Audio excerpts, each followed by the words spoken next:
याजूज माजूज का वजूद दुनिया में कहाँ है, उन्हें क्यों कैद करके रखा गया है और वो कब आज़ाद? नूह अलैहिस्सलाम के तीसरे बेटे याफ्स की औलाद में से थे। याजूज माजूज अपने इर्द गिर्द रहने वाले लोगों पर बहुत जुल्म और ज़्यादतियाँ करते थे और इंसानी बस्तियों को तबाह कर देते थे। ये कबीले बहुत ज़्यादा ताकतवर और ऊंचे कद के मालिक थे। अजीम मुफस्सिर इलामा तबातबाई ने अलमीज़ान में लिखा है कि याजूज और माजूज कई बड़े बड़े कबीले थे। ये शुमाली एशिया के दूर दराज इलाकों में रहते थे। ये जंगजू और डाकू किस्म के लोग थे। तारीख के बहुत से दलाइल के मुताबिक ज़मीन के शुमाल मशरिक मक़बूलिस्तान के अतराफ में गुज़िश्ता ज़मानों में इंसानों का गोया ये एक ऐसा जोश मारता हुआ चश्मा था। यहाँ के लोगों की आबादी बड़ी तेज़ी से फैलती और फूलती थी। आबादी ज़्यादा होने पर ये लोग मज़रक की सिमत में या ऊंचे जनूब की तरफ चले जाते थे और सेल रवां की तरह उन इलाकों में फैल जाते थे और फिर वहाँ रिहाइश इख्तियार कर लेते थे। तारीख के मुताबिक सैलाब की मानिंद इन कौमों के उठने के मुख्तलिफ दौर गुजरे हैं। बाज़ तारीख दानों ने उनके रिहायशी इलाके को मास्को और तोबल सेक के आस पास बतलाया है और बाज़ का ख्याल है कि याजूज और माजूज के शहर तिब्बत और चीन से बहरे मुंजमिद शुमाली और मगरिब में तुर्कमानिस्तान तक फैले हुए थे। हज़रत ज़ुल्नूरैन के ज़माने में याजूज और माजूज के हमले वबाले जान बन गए थे। उनकी रोकथाम के लिए ज़ुल्करनैन ने पहाड़ों के माबैन ऊंची और मजबूत दीवार तामीर करवाई। ज़ुल्करनैन और दीवार ज़ुल्करनैन का जिक्र कुरान करीम की सूरह अल कहफ में मौजूद है। जिस ज़ुल्करनैन का कुरान में जिक्र है, तारीखी तौर पर वो कौन शख्स है? तारीख की मशहूर शख्सियतों में ये दास्तान किस पर मुंतबिक होती है, इस सिलसिले में मुफस्सरीन के दरमियान इख्तलाफ है। तारीख की किताबों के मुताले के बाद लोगों ने ज़ुल्करनैन की शख्सियत और दीवार ज़ुल्करनैन से मुतल्लिक मुख्तलिफ अंदाज़े लगाए हैं। बहुत से कदीम उलमा और मुफक्किर सिकंदर आज़म को ही ज़ुल्करनैन मानते हैं, मगर बाज़ मुफक्किर इसका इनकार करके दलील पेश करते हैं कि ज़ुल्करनैन दरअसल हज़रत सुलेमान अलैहिस्सलाम का खिताब था। जदीद ज़माने के कुछ मुफस्सिर और मुफक्किर ज़ुल्करनैन को कदीम ईरानी बादशाह साइरस आज़म करार देते हैं और ये निस्बतन ज़्यादा करीने कयास है, मगर बहरहाल अभी तक यकीन के साथ किसी शख्सियत को इसके साथ नहीं जोड़ा जा सकता। ज़ुल्करनैन की बाबत कुरान ने सराहत की है कि वो ऐसा हुक्मरान था जिसको अल्लाह ने असबाब व वसाइल की फरावानी से नवाजा था। वो मशरकी और मगरबी ममालिक को फतह करता हुआ एक ऐसे पहाड़ी दरे पर पहुंचा जिसकी दूसरी तरफ याजूज और माजूज थे।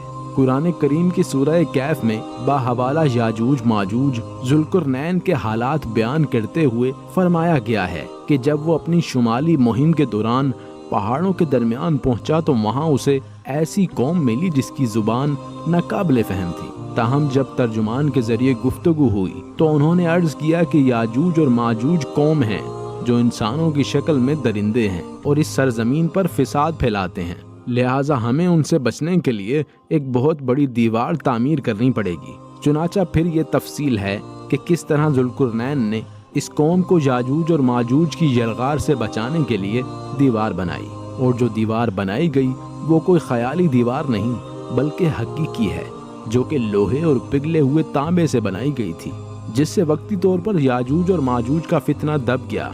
जब ये दीवार तामीर हो गई तो ज़ुल्करनैन ने अल्लाह का शुक्र अदा किया जिसने ये दीवार बनाने और उन लोगों को आए दिन की परेशानियों से निजात दिलाने की तौफीक बख्शी, मगर साथ ही लोगों को ये भी बता दिया कि ये दीवार अगरचा बहुत मजबूत और मुस्तहकम है, मगर ये हमेशा कायम रहने वाली नहीं।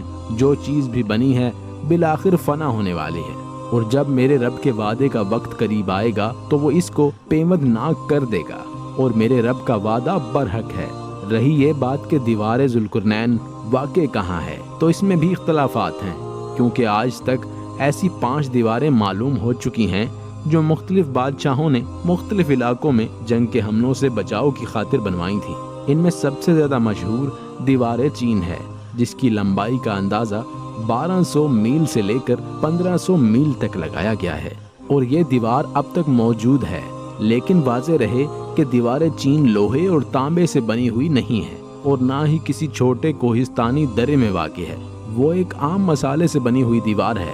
بعض لوگوں کا اصرار ہے کہ دیوار مارب ہی وہی دیوار ہے جو یمن میں واقع ہے۔ یہ بات ٹھیک ہے کہ دیوار مارب ایک کوہستانی درے میں بتائی گئی ہے، لیکن وہ سیلاب کو روکنے کے لیے اور پانی ذخیرہ کرنے کے مقصد سے بنائی گئی تھی۔ ویسے بھی وہ لوہے اور تانبے سے بنی ہوئی دیوار نہیں ہے، جبکہ علماء و محققین کی گواہی کے مطابق سرزمین قفقاز میں دریائے خضر اور دریائے سیاہ کے درمیان پہاڑوں کا ایک سلسلہ ہے جو ایک دیوار کی طرح شمال اور جنوب کو ایک دوسرے سے الگ کرتا ہے۔ اس میں ایک دیوار کی طرح کا درہ بھی موجود ہے جو درہ داریال کے نام سے مشہور ہے۔ یہاں اب تک ایک قدیم تاریخی لوہے کی دیوار نظر آتی ہے۔ اسی بنا پر بہت سے لوگوں کا نظریہ یہ ہے کہ دیوار ذوالقرنین یہی ہے، اگرچہ دیوار ذوالقرنین بڑی مضبوط بنائی گئی ہے، جس کے اوپر چڑھ کر یا اس میں سوراخ کر کے یاجوج ماجوج کا ادھر آنا ممکن نہیں، لیکن جب اللہ کا وعدہ پورا ہوگا تو وہ اسے ریزہ ریزہ کر کے زمین کے برابر کر دے گا۔ اس وعدے سے مراد قیامت کے قریب یاجوج اور ماجوج کا ظہور ہے۔ صحیح بخاری کی ایک حدیث میں حضور نبی کریم صلی اللہ علیہ وآلہ وسلم نے اس دیوار میں تھوڑے سے سوراخ کو فتنے کے قریب ہونے سے تعبیر فرمایا، یعنی جس دن اس دیوار میں تھوڑا سا سوراخ بھی نظر آئے گا اس دن یاجوج اور ماجوج کی آزادی کی جنگ ہوگی اور وہ ایک دفعہ پھر سے آزاد ہوں گے اور تباہی مچائیں گے۔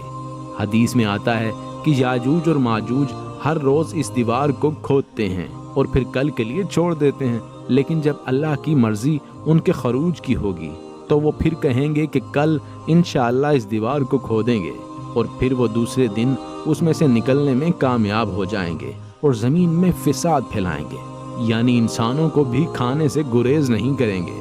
تو اللہ تعالیٰ کی طرف سے حضرت عیسیٰ علیہ السلام کو حکم ہوگا کہ وہ مسلمانوں کو کوہ طور کی طرف جمع کر لیں، کیونکہ یاجوج اور ماجوج کا مقابلہ کسی انسان کے بس میں نہ ہوگا۔ حضرت عیسیٰ علیہ السلام اور ان کے ساتھی اس وقت ایسی جگہ کھڑے ہوں گے جہاں غذا کی سخت قلت ہوگی، اور پھر لوگوں کی درخواست پر حضرت عیسیٰ علیہ السلام یاجوج اور ماجوج کے لیے بد دعا فرمائیں گے۔ پھر اللہ تعالیٰ ان کی گردنوں اور کانوں میں کیڑا پیدا کر دے گا جو بعد میں پھاوڑا بن جائے گا، جس کے پھٹنے سے یہ ہلاک ہونا شروع ہو جائیں گے، سب کے سب مر جائیں گے۔ ان کی لاشوں سے ایک بالشت زمین بھی خالی نہ ہوگی اور ہر طرف ان کی لاشوں کی گندی بو پھیل جائے گی۔ پھر عیسیٰ ابن مریم دعا کریں گی تو اللہ تعالیٰ اونٹ کی گردن کے برابر پرندے بھیجیں گے جو ان کی لاشوں کو اٹھا کر جانے کہاں پھینک دیں گے۔ پھر ایک بارش ہوگی جس سے کل زمین صاف اور شفاف اور ہر طرف ہریالی اور خوشحالی ہوگی۔ صحیح مسلم میں نواز بن سمان کی روایت میں صراحت ہے کہ یاجوج و ماجوج کا ظہور حضرت عیسیٰ علیہ السلام کے نزول کے بعد ان کی موجودگی میں ہوگا۔